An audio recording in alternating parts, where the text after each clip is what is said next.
बिस्मिल्लाहिर्रहमानिर्रहीम। हम लोग चैप्टर नंबर 6 पढ़ रहे हैं फर्स्ट ईयर का, किंगडम प्रोकैरियोटी। दूसरा नाम है इसका किंगडम मोनेरा। इसमें हम लोग डिटेल्स पढ़ते हैं सारी प्रोकैरियोटिक सेल की। प्रोकैरियोटिक सेल ऐसा सेल होता है जिसमें मेम्ब्रेन बाउंडेड ऑर्गेनेलीज और मेम्ब्रेन बाउंडेड न्यूक्लियस नहीं होता। तो ऐसा सेल जो है, इसकी जो डिटेल हैं वो हम लोग जब स्टडी करते हैं तो हम बैक्टीरियल सेल को स्टडी करते हैं, क्योंकि बैक्टीरियल सेल जो हैं they are the representative of prokaryotic cells nowadays in this world. तो सेल मेम्ब्रेन आज हम इसका टॉपिक पढ़ेंगे। लास्ट टाइम हमने सेल वॉल पढ़ी। सेल मेम्ब्रेन जो है it is present just beneath the plasma membrane. Plasma membrane के बिल्कुल नीचे होती है। इट हैज़ फ्लेक्सिबिलिटी, इसमें लचक भी होती है, यानी it has the ability to change the size as per need. और ये साइटोप्लाज्म को मुकम्मल तौर पे सराउंड करती है। प्लाज्मा मेम्ब्रेन जो है वो बहुत डेलिकेट होती है। अगर इसमें छोटी सी भी कोई डैमेज आ जाए, छोटा सा भी, तो उससे इसकी डेथ हो जाती है, पूरे के पूरे सेल की। एक सेल की डेथ मतलब एक इंडिविजुअल की डेथ। तो बैक्टीरियल मेम्ब्रेन जो है वो, चूँकि प्रोकैरियोटिक सेल हैं बैक्टीरिया, तो बैक्टीरियल मेम्ब्रेन यूकैरियोटिक सेल से बहुत डिफरेंट होती है अपनी केमिकल कंपोजिशन में। जो एक बड़ा की पॉइंट है वो ये है कि जो यूकैरियोटिक सेल्स होते हैं उनकी प्लाज्मा मेम्ब्रेन में कोलेस्ट्रॉल पाया जाता है, जबकि यूकैरियोटिक सेल जो हैं प्रोकैरियोटिक सेल जो हैं उनकी प्लाज्मा मेम्ब्रेन में कोलेस्ट्रॉल नहीं होता। Cholesterol is a type of steroid is a class of lipids. Plasma membrane का फंक्शन आलमोस्ट वही है यहाँ पे, बल्कि यहाँ पे प्लाज्मा मेम्ब्रेन कंपैरेटिवली वो तमाम फंक्शंस परफॉर्म करती हैं जो कुछ और ऑर्गेनेलीज करती हैं यूकैरियोटिक सेल में। तो सेल मेम्ब्रेन जो है वो ट्रांसपोर्टेशन को कंट्रोल करती है। ट्रांसपोर्टेशन क्या होती है? Movement of material along the plasma membrane from outside the cell to inside और from inside the cell to outside. वो जो चीज़ें सेल के बाहर से सेल के अंदर जाती हैं, सेल के अंदर से सेल के बाहर जाती हैं, वो इसी प्लाज्मा मेम्ब्रेन की इजाज़त से जाती हैं। उसमें फूड पार्टिकल्स भी होते हैं जिसमें प्रोटीन्स हैं, दूसरे न्यूट्रिएंट्स हैं, शुगर्स हैं, इलेक्ट्रॉन्स हैं और दूसरे मेटाबोलाइट्स हैं। इसी तरह सेल से बाहर क्या जाता है? Waste material. इसी तरह प्लाज्मा मेम्ब्रेन जो है उसमें लगी हुई जो इंट्रिंसिक प्रोटीन्स होती हैं वो एक्ट करती हैं एज डिफरेंट एंजाइम्स, और वो जो डिफरेंट एंजाइम्स होते हैं वो डिफरेंट एक्टिविटीज़ परफॉर्म करते हैं। जैसे यूकैरियोटिक सेल में जो रेस्पिरेटरी एक्टिविटी है वो एटीपी बनाने का जो काम है वो परफॉर्म करती है माइटोकॉन्ड्रिया की इनर मेम्ब्रेन। तो यहाँ तो माइटोकॉन्ड्रिया होती नहीं, क्योंकि कोई मेम्ब्रेन बाउंडेड ऑर्गेनेली नहीं है। तो यहाँ पे ये सारे काम जो है वो कौन परफॉर्म करता है? वो सारे काम परफॉर्म करता है प्लाज्मा मेम्ब्रेन। प्लाज्मा मेम्ब्रेन में लगी हुई प्रोटीन जो हैं वो इलेक्ट्रॉन ट्रांसपोर्ट चेन का काम करती हैं। अच्छा, प्लाज्मा मेम्ब्रेन जो है उसके अंदर आ जाएं तो उसके अंदर पाया जाता है साइटोप्लाज्मिक मैट्रिक्स। मैट्रिक्स कहते हैं ऐसी कोई भी ऐसी चीज़ जिसकी केमिकल कंपोजिशन काफ़ी कॉम्प्लेक्स होती है, उसे हम लोग मैट्रिक्स कहते हैं। तो साइटोप्लाज्म जो है प्रोकैरियोटिक सेल का, उसमें मेम्ब्रेन बाउंडेड ऑर्गेनेलीज नहीं होती, साइटोस्केलेटन भी नहीं होता। लिहाजा साइटोप्लाज्मिक मैट्रिक्स जो है उसे हम लोग जब डिफ़ाइन करते हैं तो हम कहते हैं it is a material which is present between nucleoid and plasma membrane. Nucleoid कहते हैं सेंटर में पड़े हुए एक जो सिंगल न्यूक्लियस है उसको। इसकी अपीयरेंस कैसी होती है? इसकी जेल लाइक अपीयरेंस होती है और जेल लाइक कंसिस्टेंसी होती है। इसमें बहुत सारे छोटे छोटे मालिक्यूल एग्जिस्ट करते हैं जिसमें डिफरेंट एंजाइम्स होते हैं, डिफरेंट अदर मेटाबोलाइट्स होते हैं। अगर सेल वॉल को उतार दिया जाए किसी भी सेल के ऊपर से, तो प्लाज्मा मेम्ब्रेन प्लस उसमें मौजूद जितना भी कंटेंट होता है साइटोप्लाज्मिक मैट्रिक्स, कलेक्टिवली उसे कहते हैं प्रोटोप्लास्ट। ये एमसीक्यूज में भी पूछा जा सकता है और शॉर्ट क्वेश्चन में भी पूछा जा सकता है व्हाट इज प्रोटोप्लास्ट। तो plasma membrane and everything within the plasma membrane collectively known as protoplast. जो साइटोप्लाज्मिक मैट्रिक्स है ये प्रोटोप्लास्ट का एक मेजर कंटेंट होता है, बड़ा हिस्सा होता है। इसमें बहुत सारी छोटी छोटी चीज़ें पाई जाती हैं, जैसे बिल्कुल सेंटर में एक क्रोमोसोम होता है जिसे हम न्यूक्लियोइड कहते हैं। फिर इसमें राइबोसोम्स होते हैं, मीजोसोम्स होते हैं, ग्रेन्यूल्स होते हैं और छोटी छोटी चीज़ें पाई जाती हैं, लेकिन कोई चीज़ मेम्ब्रेन बाउंडेड नहीं होती। तो साइटोप्लाज्मिक मैट्रिक्स जो है इसके जो डिफरेंट कंपोनेंट्स अब हम वो देखेंगे। सबसे पहले है न्यूक्लियोइड। न्यूक्लियोइड जो है बेसिकली क्या है, it is a single chromosome, एक ही क्रोमोसोम है। बैक्टीरियल सेल हैप्लॉइड होते हैं, यूकैरियोटिक सेल डिप्लॉइड होते हैं, उनमें हर क्रोमोसोम की 2 कॉपीज़ पाई जाती हैं, लेकिन यहाँ पे क्रोमोसोम की एक ही कॉपी पाई जाती है। क्रोमोसोम भी एक होता है, उसकी कॉपी भी एक होती है, लिहाजा एक ही न्यूक्लियस एग्जिस्ट करता है in the centre of, sorry nucleus कह रहा हूँ, एक ही क्रोमोसोम एग्जिस्ट करता है in the centre of cytoplasm. Bacterial cell जो है वो यूकैरियोटिक सेल जो है उसकी निस्बत इसमें न्यूक्लियस प्रॉपर नहीं होता, बल्कि एक ही क्रोमोसोम पाया जाता है। न्यूक्लियर मटेरियल और DNA in bacterial cell occupies the position near to the centre of the cell. Centre के करीब करीब ये एक क्रोमोसोम पाया जाता है। Single circular double stranded chromosome, DNA से बना हुआ ये क्रोमोसोम होता है। और इसे जो है ये क्रोमेट, it is also known as chromatin body, इसे क्रोमेटिन बॉडी भी कहा जाता है।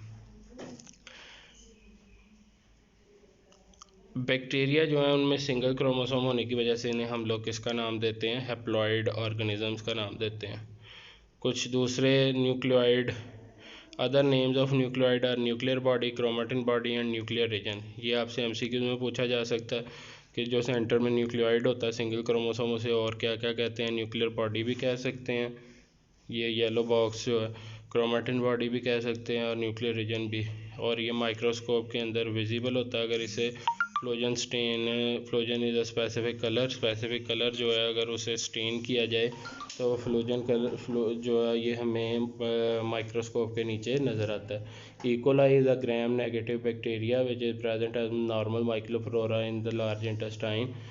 इसमें देखा जाए तो एक ही सिंगल क्रोमोसोम होता है और जिसकी जो अप्रॉक्सीमेट लेंथ होती है वो कितनी होती है, 14,000 माइक्रोमीटर्स। ये एमसीक्यूज़ में आपसे पूछा जा सकता है। अच्छा जी, साइटोप्लाज्मिक मैट्रिक्स जो है उसमें न्यूक्लियोइड के बाद कुछ और जो है वो चीज़ें पाई जाती हैं, जैसे सबसे ऊपर है प्लाज्मिड। प्लाज्मिड क्या है, प्लाज्मिड है जी एक्स्ट्रा क्रोमोसोमल, यानी क्रोमोसोम से बाहर, circular double stranded DNA. Extra chromosomal circular double stranded DNA is known as plasmid. Plasmid जो है ये सेल्फ रेप्लिकेटिंग होता है, ये क्रोमोसोम का हिस्सा नहीं होता, लेकिन इसमें बहुत सारी इंपॉर्टेंट जीन्स होती हैं जो बैक्टीरियल सेल के सर्वाइवल के लिए बहुत ज़रूरी होती हैं। जैसे इसमें एंटीबायोटिक रेजिस्टेंट जीन होती है, इसके अलावा इसमें जो है वो डीएनए एंजाइम से रिलेटेड जीन्स होती है जो कि बैक्टीरियोफेजेस वायरसेस से इसको बचाती है। तो बहुत सारी इंपॉर्टेंट जीन्स जो हैं वो इसमें एग्जिस्ट करती हैं, लेकिन बायोटेक्नोलॉजी में हम इसे एज अ वेक्टर यूज़ करते हैं। वेक्टर हर वो चीज़ होती है, उसे नाम दिया जाता है जो हम लोग यूज़ करते हैं फॉर द इनोकुलेशन और gene of interest into organism of interest. हम अपना कोई जीन हमने अगर बैक्टीरियल सेल में इंसर्ट करना है by using the different biotechnological techniques, तो हम लोग इस सेल को, इस वेक्टर को निकालते हैं और उस वेक्टर को निकाल के इसमें अपनी जीन इंसर्ट करते हैं, इस वेक्टर को दोबारा डाल देते हैं बैक्टीरियल सेल में। So plasmid is a very important entity of the cytoplasmic matrix.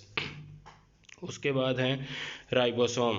Ribosomes जो हैं ये आरएनए और प्रोटीन से मिलकर बने हुए ग्रैन्युलर पार्टिकल्स हैं। They are also known as granular proteins, और इनकी डिटेल हमने चैप्टर नंबर 4 में भी पढ़ी थी कि इनके डिफरेंट साइजेस होते हैं, तो साइज किस बेस पे होते हैं ये हमने वहाँ डिटेल से डिस्कस किया था।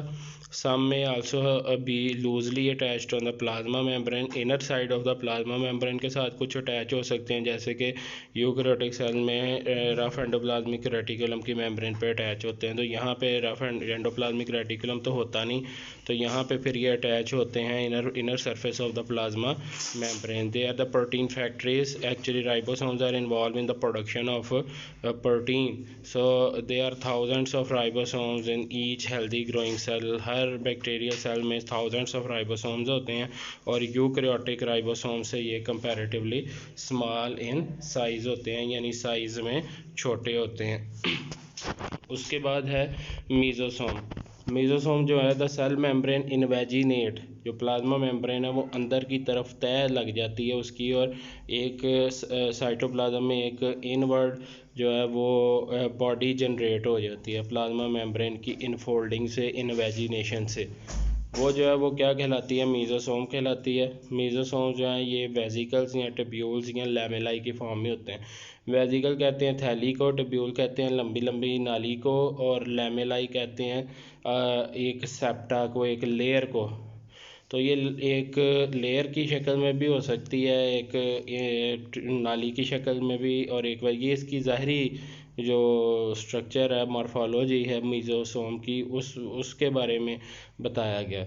मीज़ोसोम्स जो हैं डीएनए रेप्लिकेशन में इन्वॉल्व होते हैं, सेल डिवीजन में इन्वॉल्व होते हैं, क्योंकि जैसे ही प्लाज्मा मेम्ब्रेन अंदर की तरफ इन्वेजिनेट करती है, उसके ऊपर लगी हुई जो डिफरेंट प्रोटीन्स होती हैं, they will act as enzyme for the purpose of different metabolic processes like DNA replication and cell division.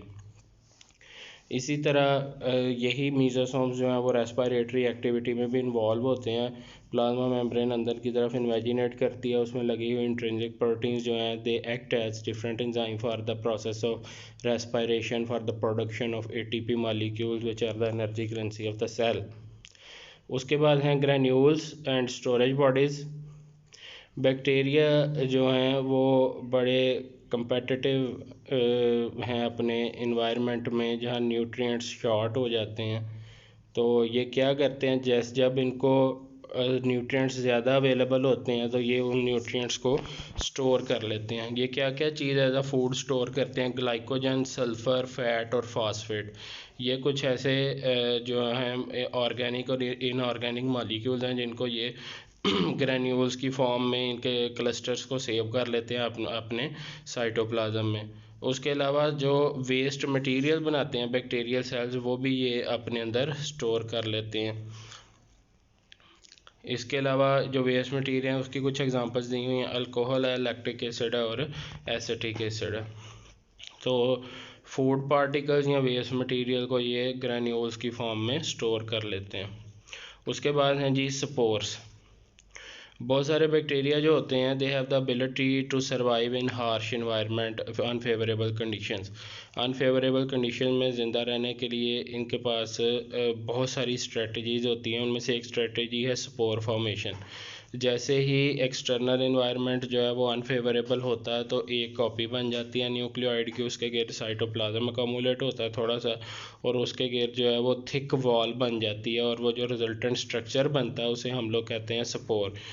Bacteria के अंदर जो है वो ज़्यादातर एंडोस्पोर्स बनते हैं, लेकिन बाज़ दफ़ा कुछ स्पीशीज़ में एक्सोस्पोर्स भी बनते हैं। अगर बैक्टीरिया सेल से बाहर की तरफ इन्वेजिनेट करे स्पोर तो उसे कहते हैं एक्सोस्पोर, और अगर साइटोप्लाज्म के अंदर ही स्पोर फॉर्मेशन हो तो वो स्पोर कहलाता है एंडोस्पोर। स्पोर्स जो हैं वो रेजिस्टेंट होते हैं। किन किन चीज़ों से रेजिस्टेंट होते हैं, एक बड़ी कॉमन चीज़ है एसिडिटी और बेसिसिटी यानी पीएच।